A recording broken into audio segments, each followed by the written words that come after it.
नमस्कार, आपण पाहत आहात प्रखर न्यूज। मालेगाव तालुक्यातल्या वलवाडी येथे कुष्ठरोगग्रस्त आदिवासी वृद्ध महिला गैनाबाई मोरे यांना कायमस्वरूपी घरकुल आणि योग्य वैद्यकीय उपचार मिळावेत या मागणीसाठी सामाजिक कार्यकर्ते बंडू काका बच्छाव यांनी प्रशासनाच्या विरोधात आक्रमक भूमिका घेतली। गैनाबाई मोरे या गेल्या अनेक वर्षापासून अत्यंत हालाकीच्या परिस्थितीत जीवन जगत आहेत। त्यांच्या आरोग्याची अवस्था गंभीर झाल्यानंतर त्यांना मालेगाव येथील सामान्य रुग्णालयात दाखल करण्यात आले।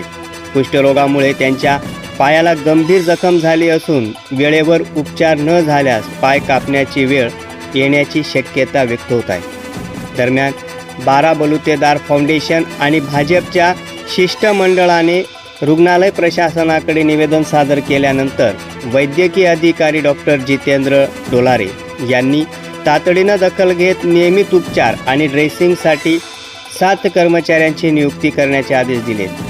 मात्र गैनाबाई मोरे यांना कायमस्वरूपी निवारा मिळावा यासाठी तहसील प्रशासनाकडे मागणी करण्यात आली।